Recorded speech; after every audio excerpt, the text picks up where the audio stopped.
बहुत समय पहले की बात है।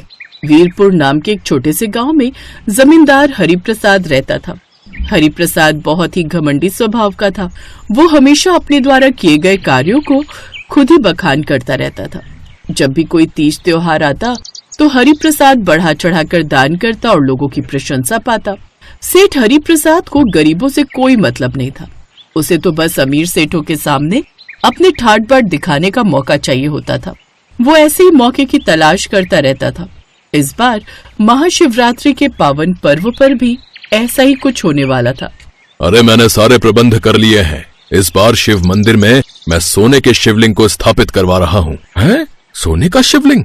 पर वो तो बड़ा महंगा बना होगा। हाँ, महंगा तो पड़ा है, पर कोई नहीं, पूजा पाठ और दान दक्षिणा में तो खर्चा होता ही रहता है। अच्छा, आप सबको न्योता दे रहा हूँ।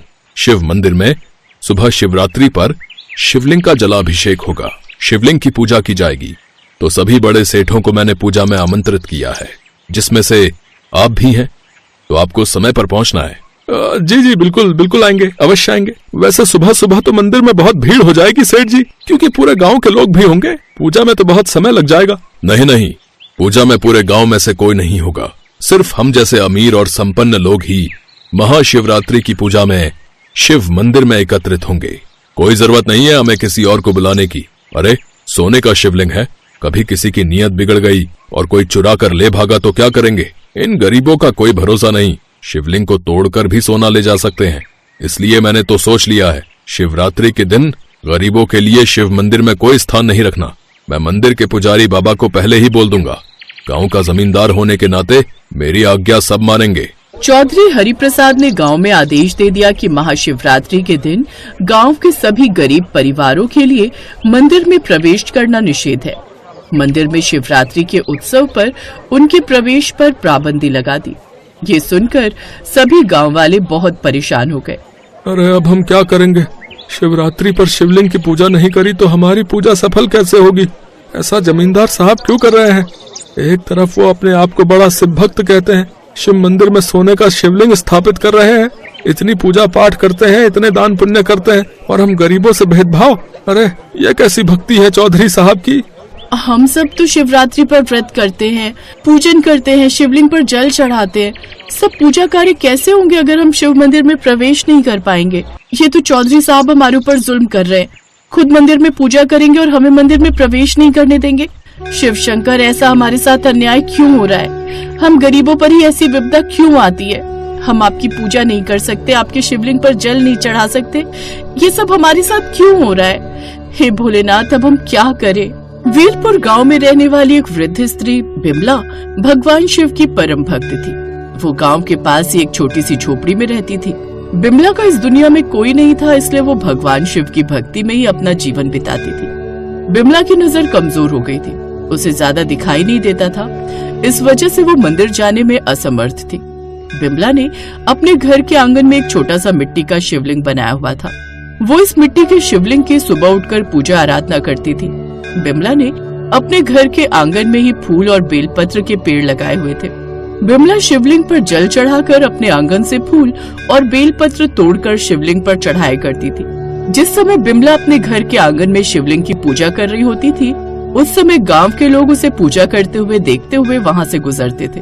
बिमला को जब पता चला कि चौधरी हरिप्रसाद ने गांव के लोगों को शिवरात्रि के दिन मंदिर में आने के लिए मना कर दिया है, तो बिमला से गांव वालों का दुख देखा नहीं गया। बिमला गांव वालों से बोली, देखो, मैं तो बस इतना कहूंगी कि भगवान हर जगह है।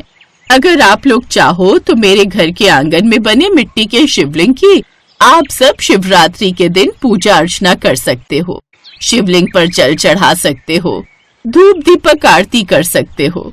मेरे घर के आंगन में बने शिवलिंग की पूजा के लिए मेरे घर के द्वार सदैव खुले हैं।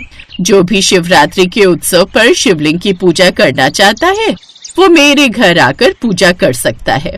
मैंने शिवरात्रि के उत्सव पर अपने घर में एक छोटा सा कीर्तन रखा है, जिसमें भगवान शिव के भजन गाए जाएंगे।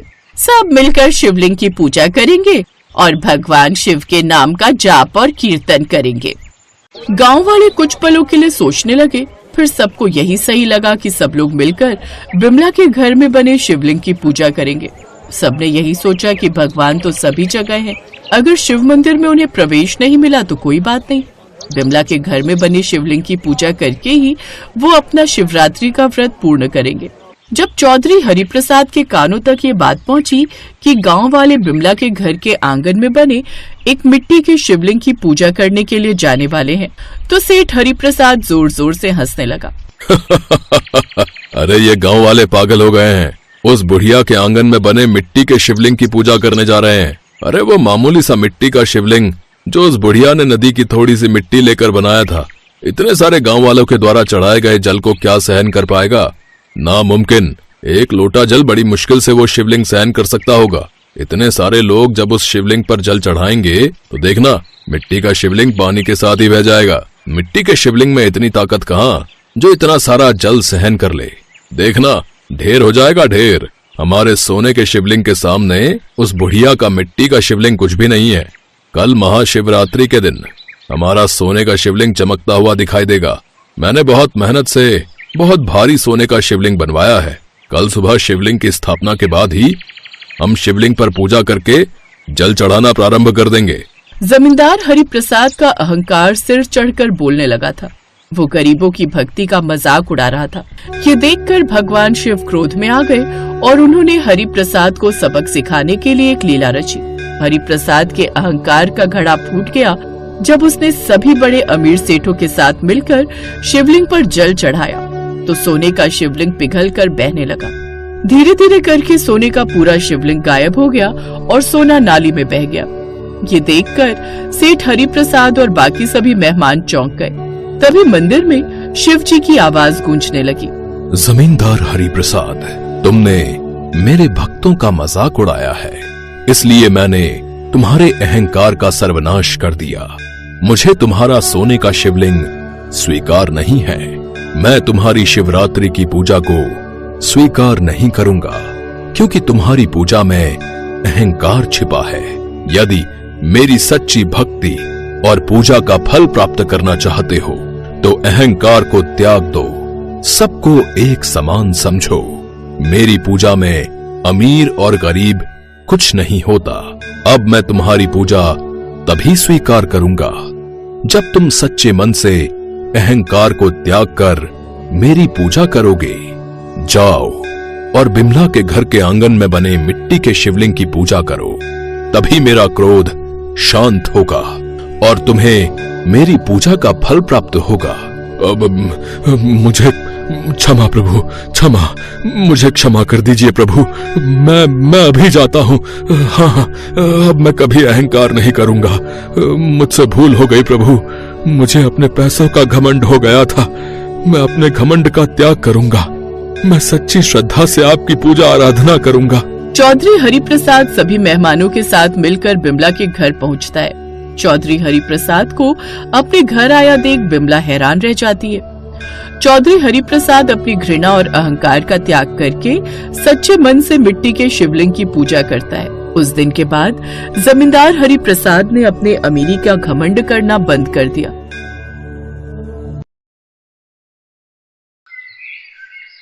एक गांव में चंदन प्रकाश नाम के एक पंडित जी रहते थे। वो भगवान शिव के परम भक्त थे। चंदन प्रकाश रोज सुबह ब्रह्म मुहूर्त में उठकर भगवान शिव का पूजन आरती किया करते थे। जो कुछ भी दान दक्षिणा में आता उसी से पंडित जी अपना गुजारा करते थे।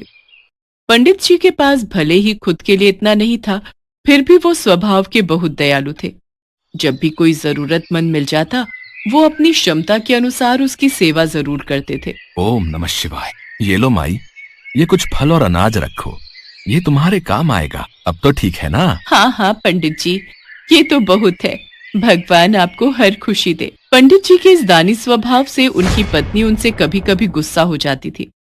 सुनो जी, मंदिर में दान दक्षिणा में आए सामान को तुम यूं ही औरों में बांट देते हो और घर में कितनी तंगी है ये भी तो सोचा करो। ओम नमः शिवाय। कोई बात नहीं सरला, हमसे ज्यादा उन गरीब अम्मा को उस सामान की जरूरत थी। और फिर भगवान शिव के होते कभी मत सोचना कि हमें जीवन में कोई परेशानी आएगी। भगवान भोलेनाथ तो सारे दुखों को हरने वाले हैं।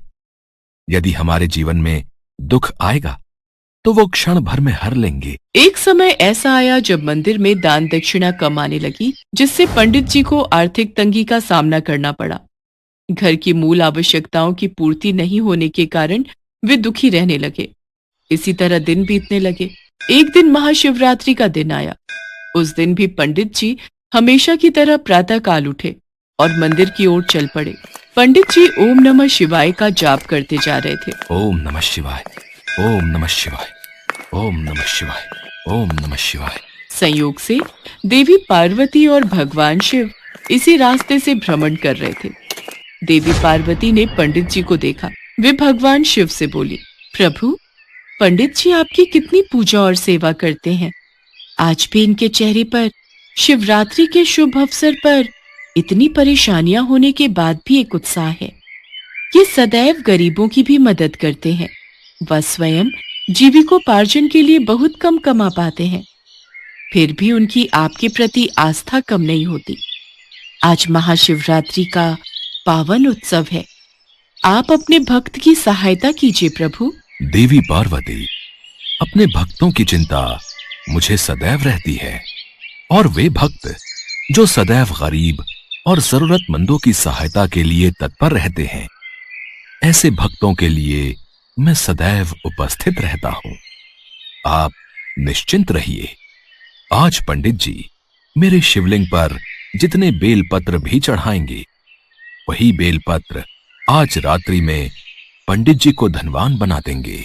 यह बातचीत करके पार्वती जी और शिव जी तो चल दिए, किंतु उसी समय उस राह से एक व्यापारी गुजर रहा था। उसने शिव पार्वती का ये वार्तालाप सुन लिया। अगर चढ़ाए हुए बेलपत्र से वो पंडित धनवान हो सकता है, तो फिर मैं क्यों नहीं हो सकता। मैं आज ही उससे जाकर मंदिर में चढ़ाए हुए सारे बेलपत्र खरीद लूंगा। यही सोच वो लालची व्यापारी पंडित जी के घर पहुंच गया और बोला, पंडित जी, आपने अब तक जितने भी बेलपत्र शिव पूजन में चढ़ाए हैं, वो सब मुझे दे दीजिए। बदले में मैं आपको 100 स्वर्ण मुद्राएं दूंगा। सरला, ये सेठ जी मुझसे क्या मांग रहे हैं? ये बेलपत्र तो मैंने शिव जी की पूजा अर्चना में चढ़ाए हैं। सुनो जी, हमें धन की जरूरत है, और क्या पता इन सेठ जी को उनके बेलपत्रों की हमसे ज्यादा आवश्यकता हो, इसलिए आप दे दो। इसके पश्चात पंडित जी ने सारे बेलपत्र बोरे में भरकर व्यापारी को दे दिए। व्यापारी बोरा लेकर मंदिर पहुंचा और शिवलिंग पर चढ़ाकर देखने लगा। हे शिव, अब जल्दी से वो कृपा मुझ पर कर दो जो आप पंडित पर करने वाले थे। देखो, मैं सारे बेलपत्र ले आया हूँ। हो सकता है भगवान शिव थोड़ी देर में मुझ पर कृपा करें। यहीं बैठकर प्रतीक्षा करता हूँ। प्रतीक्षा करते करते सेठ जी को आधी रात हो गई। सेठ जी चमत्कार देखने के लिए बहुत उतावले हो रहे थे। आखिर तीसरा पहर गुजरने के बाद सेठ जी के सब्र का बांध टूट ही गया और क्रोध में आकर सेठ जी शिवलिंग को झकझोरने लगे। सेठ के हाथ शिवलिंग से ही चिपके रह गए। सेठ ने बहुत प्रयास किया, किंतु उसके हाथ हिले तक नहीं। थक हार कर वो शिव जी से क्षमा याचना करने लगा। हे शिव शंकर, ये क्या हो गया? मेरे हाथ इस शिवलिंग से हट क्यों नहीं रहे हैं? तभी शिवलिंग में से आवाज आई, लोभी सेठ, जिस पंडित से तुमने ये बेलपत्र खरीदे हैं, उसे तुम 1000 स्वर्ण मुद्राएं दोगे। यदि तुम इसे स्वीकार करते हो, तभी तुम्हारे हाथ इस शिवलिंग से अलग होंगे। हाँ प्रभु, हाँ, मैं उसे 1000 स्वर्ण मुद्राएं अवश्य दूंगा, पर मुझे क्षमा कर दीजिए प्रभु। मैं आगे से कभी भी लालच नहीं करूंगा। सदैव निष्काम निस्वार्थ भावना से दूसरों की मदद करूंगा। भगवान भोलेनाथ ने व्यापारी को क्षमा कर दिया और उसके हाथ शिवलिंग से अलग हो गए। उसके पश्चात उस व्यापारी ने पंडित जी को भेंट स्वरूप 1000 स्वर्ण मुद्राएं दी। शिव जी का कथन सत्य हुआ। पंडित जी के जीवन के सारे दुख दूर हो गए। सच है, जो भी प्राणी सच्चे हृदय से भगवान शिव को याद करता है, शिवरात्रि का व्रत रखता है, भगवान शिव उसके जीवन के सारे दुख हर लेते हैं और सदैव उनकी कृपा बनी रहती है। Best buddies. Hello friends, thanks for watching this video.